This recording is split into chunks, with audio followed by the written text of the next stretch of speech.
Giovanni Grande nacque a Carmona, una cittadina dell'Andalusia.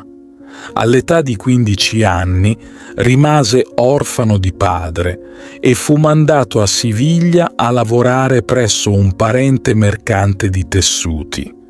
Qui Giovanni apprese l'arte del commercio, che esercitò nella sua città natale per alcuni anni, ma a 22 anni fece una scelta radicale. Diede via tutti i suoi possedimenti e si ritirò in un eremo vicino a Marcena. Anche se fin da adolescente aveva condotto una vita esemplare, Giovanni provava un profondo e costante senso del peccato e dell'indegnità. Per questo motivo iniziò a chiamarsi il Grande Peccatore, un nome con cui è ancora venerato in Spagna. Un giorno, mentre camminava lungo la strada, Giovanni vide due vagabondi ammalati. Senza esitazione li portò nella sua capanna, li curò e chiese elemosine per loro. Questo gesto segnò l'inizio di una nuova fase della sua vita. Poco dopo, altre persone bisognose iniziarono a cercare il suo aiuto.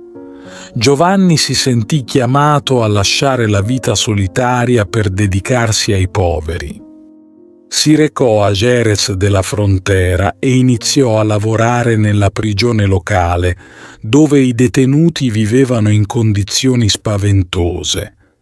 Nonostante gli insulti, l'ingratitudine e le percosse, Giovanni li curava e chiedeva elemosine per loro, convinto che nessun uomo fosse escluso dall'amore di Dio.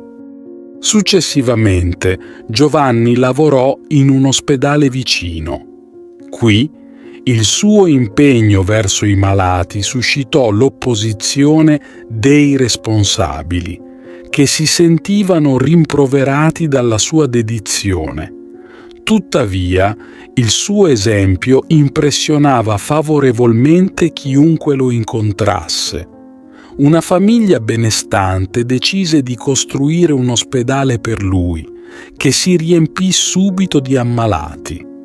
Giovanni reclutò un gruppo di giovani desiderosi di seguirlo nel prendersi cura dei bisognosi. Per garantire continuità alla sua opera, la aggregò all'ordine ospedaliero di San Giovanni di Dio, di cui divenne membro. Giovanni non si limitò all'ospedale. Raccolse orfani, li nutrì e li educò. Si impegnò per procurare la dote matrimoniale alle ragazze povere. Continuò a prendersi cura dei carcerati e dopo l'assalto di Cadice da parte degli inglesi curò le ferite di 300 soldati spagnoli in fuga, li nutrì e li vestì. Questi uomini considerarono il suo aiuto un miracolo. Giovanni visse una vita di intensa preghiera.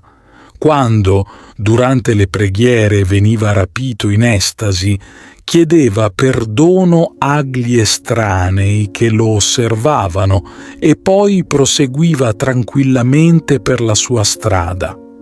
Nel 1600, a Jerez, si prodigò per alleviare le sofferenze delle vittime della peste.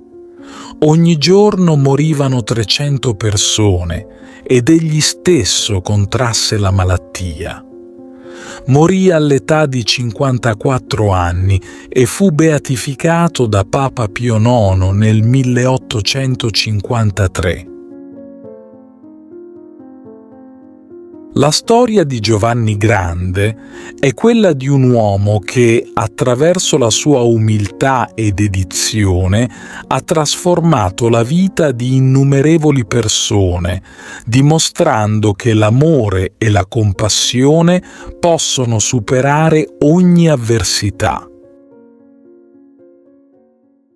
Ti invito calorosamente a iscriverti al nostro canale per darci supporto e permetterci di continuare a creare nuovi video che condividono storie ed esperienze ispiratrici. La tua iscrizione è un prezioso sostegno che ci motiva a condividere più contenuti di valore e a diffondere messaggi di speranza, fede e crescita personale. Grazie di cuore.